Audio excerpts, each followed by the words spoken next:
Old Rajendra Nagar में छात्रों का प्रदर्शन हो रहा है। इस हादसे के बाद ही जो हालात है वो आप जरा देखिए।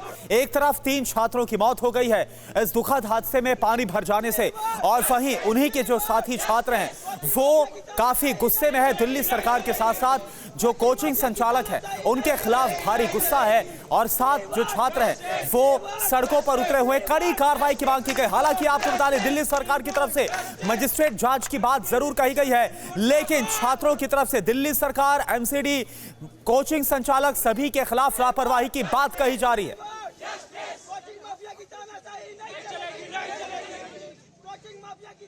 और जिस जगह पर ओल्ड राजेंद्र नगर में ये कोचिंग सेंटर चल रहा था जहां पर यह हादसा हुआ है, वहां से हमारे 2 संवाददाता लाइव जुड़े हुए हैं, पुनीत शर्मा और जितेंद्र भाटी इस वक्त हमारे साथ जुड़े हैं। जितेंद्र इस वक्त आरएमएल अस्पताल से हैं, यह आपको बता दें। सबसे पहले पुनीत मैं आपका रुख कर रहा हूं। पुनीत बताइए, हम छात्रों की तस्वीर देख पा रहे हैं जब जबरदस्त गुस्सा है छात्रों में और छात्र कड़ी कार्रवाई की मांग कर रहे हैं। क्या कहना है छात्रों का? रेस्क्यू ऑपरेशन को लेकर क्या जानकारी है? क्या इसे पूरा कर लिया गया है? देखिए, बिल्कुल कल शाम 7 बजे फायर की टीम को इत्तला मिली थी कि जो कोचिंग सेंटर है वहां पर बेसमेंट में पानी भरा है, जिसके बाद जो फायर की टीम एनडीआरएफ यहां मौके पर पहुंची थी और सुबह 4 बजे तक रेस्क्यू ऑपरेशन यहां पर चलाया गया था। उस दौरान करीब 12 से 14 बच्चों को बेसमेंट से निकाला गया था जो फंसे हुए थे। इसके अलावा 3 डेड बॉडीज को निकाली गई थी, जिनमें 2 लड़कियां और 1 लड़के छात्र थे। नेविन, श्रेया और तानिया की इसमें मौत हो गई है और सुबह 4 बजे तक रेस्क्यू ऑपरेशन चलाया गया था। फिलहाल पुलिस ने इस पूरे मामले में मुकदमा जरूर दर्ज किया, 2 लोगों को डिटेन कर लिया गया है, मजिस्ट्रेट इंक्वायरी कर दी गई। लेकिन सवाल फिर एक शुरू होता है कि आखिर इन 3 मौत का जिम्मेदार कौन है? ये वो छात्र थे जो एडमिनिस्ट्रेशन में आना चाहते थे, जो इस तरीके के अवैध कोचिंग सेंटर्स पर जो है लगाम लगाना चाहते थे, जहां पर नियमों की अनदेखी की जाती है। लेकिन इससे पहले कि वो अपने सपनों को साकार कर पाते, उनकी इसी कोचिंग सेंटर के अंदर मौत हो गई है। गुस्सा लोगों में है, छात्रों में। बातचीत करते हैं, ये बताइए, काफी ज्यादा छात्रों में गुस्सा है, किसको जिम्मेदार मान रहे हैं? फायर की टीम को, एमसीडी को, या फिर कोचिंग सेंटर को, या फिर तीनों को? सबसे पहले कोचिंग ऑनर को हम जिम्मेदार मानते हैं, क्योंकि जो गुप्ता जी हैं उनने बेसमेंट में लाइब्रेरी चलाई जो इलीगल था। दूसरा, लोग एमसीडी से नाराज़ हैं कि शैली ओबरॉय कहती हैं कि हमने पूरा इंतजाम कर दिया है, दिक्कत नहीं होगी। और तीसरा, दिल्ली सरकार से, आतिशी जी से और यहाँ के लोकल एमएलए दुर्गेश पाठक से, क्योंकि लोगों ने इंटीमेट किया था कि वाटर लॉगिंग होती है, प्रॉब्लम होती है, पर दुर्गेश पाठक ने कुछ एक्शन नहीं लिया। तो तीनों इसमें जो है इक्वली जिम्मेदार हैं। तीनों पे 302 का मुकदमा हो, 302 का मुकदमा दर्ज हो, यानी हत्या का मुकदमा दर्ज होना चाहिए। और सबसे बड़ी बात यह भी है कि यहाँ पर बताया जा रहा है कि एक पास में सीवर था, उसका भी पानी एक साथ आया।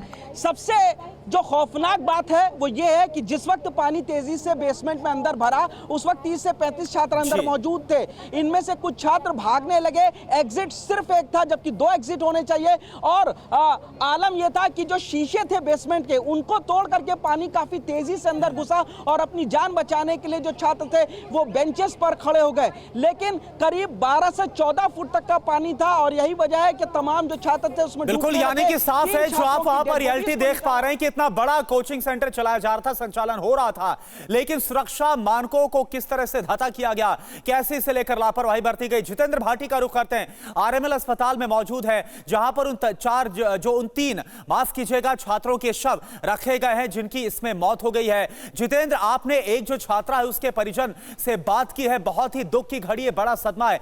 क्या और भी परिजन यहां पर पहुंचे? उनका क्या कहना है, अगर कोई बात आपकी हो पाई हो तो? बिल्कुल, देखिए, श्रेया के चाचा जो हैं जिन्होंने एडमिशन कराया था, उनके लिए बड़ी दुख की घड़ी है, क्योंकि जिस श्रेया की उंगली पकड़ के कोचिंग सेंटर लेके गए थे भविष्य का सपना देखते हुए, अब उसी श्रेया को उन्हें कंधों पर यहाँ पर ले जाना पड़ेगा। मॉर्चरी के बाहर मैं मौजूद हूँ। वहीं बात करें नेविन की, तो नेविन केरल के रहने वाले हैं, वहाँ से उनके पेरेंट्स को आने में भी समय लगेगा।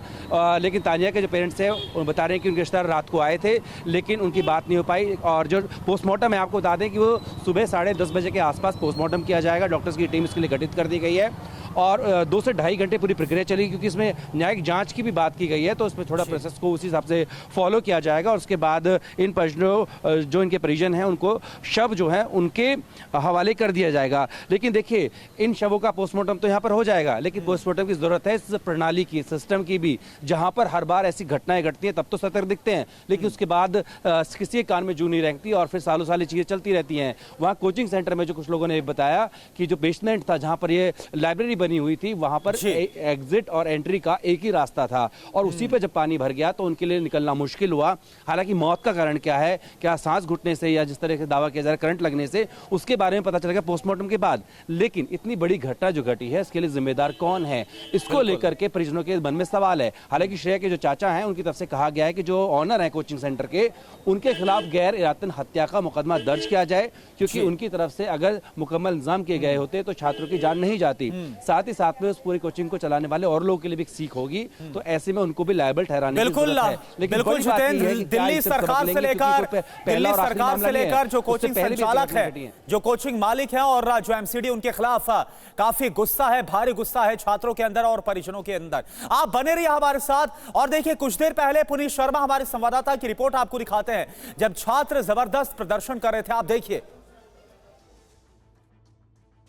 दिल्ली के राजेंद्र नगर इलाके में शनिवार रात तकरीबन 7 बजे राव आईएएस स्टडी सर्कल में अचानक बारिश होने के बाद पानी बेसमेंट में भर गया। उस वक्त उस बेसमेंट के अंदर करीब 30 से 35 छात्र मौजूद थे जो पढ़ाई कर रहे थे। अचानक जब पानी बेसमेंट के शीशे तोड़ करके अंदर घुसा तो छात्र वहीं पर फंस गए। एक ही एग्जिट था, काफ़ी छात्रों ने भागने की कोशिश की, कुछ बेंच पर खड़े हो गए, लेकिन पानी काफ़ी तेज़ी से अंदर भरा और उसके बाद करीब 12 से 14 स्टूडेंट अंदर ही फंस गए। फौरन ही फायर की टीम, एनडीआरएफ की टीम को मौके पर भेजा गया, पुलिस की टीम पहुंची और रेस्क्यू ऑपरेशन को शुरू किया गया। तकरीबन सुबह 4 बजे तक रेस्क्यू ऑपरेशन चला और 3 छात्रों की जो डेड बॉडी है वो पानी के अंदर से निकाली गई है। मृतकों की पहचान श्रेया, तान्या और नवीन के तौर पर हुई है। लेकिन जिस तरीके से बेसमेंट में बारिश का पानी भरा, छात्रों की 3 मौत हुई है। जो दूसरे आईएएस के तैयारी करने वाले छात्र, उनमें काफ़ी ज़्यादा गुस्सा। आप देखेंगे कि आईएएस एकेडमी के बाहर ये तमाम जो छात्र हैं, ये लोग सड़क पर बैठ गए हैं। काफ़ी ज़्यादा गुस्सा है, नाराज़गी है, नारेबाजी कर रहे हैं, इंसाफ की मांग कर रहे हैं। इनका कहना है कि एमसीडी इस पूरे चीज़ों के लिए जिम्मेदार है, समय पर नालों की सफाई नहीं। अब तमाम सवाल खड़े होते हैं कि आखिर ये जो श्रेया, नवीन और तान्या जो कि आईएएस की तैयारी कर रहे थे और उस वक्त भी रात में पढ़ाई कर रहे थे, आखिर उनकी मौत का जिम्मेदार कौन है? राव आईएएस एकेडमी, जिसने बेसमेंट में बच्चों को पढ़ाई करने के लिए भेजा, जहां पर ये लाइब्रेरी थी, जिस लाइब्रेरी में ये लोग पढ़ रहे थे, फायर की डिपार्टमेंट जो एनओसी को बिना चेक करके ये चीज़ें चल रही थी, या फिर एमसीडी जो इस पूरे दुर्घटना की लापरवाह है। लेकिन अभी स्टूडेंट्स में काफ़ी ज़्यादा गुस्सा है। फिलहाल तीनों छात्रों की लाश को पोस्टमार्टम के लिए भेजा गया है। जो परिजन हैं उनको सूचित कर दिया गया है। पुलिस ने इस पूरे मामले में मुकदमा दर्ज कर लिया है। 2 लोगों को डिटेन करके पूछताछ की जा रही है और दिल्ली सरकार ने इस दुर्घटना की मजिस्ट्रेट जांच के आदेश दे दिए हैं।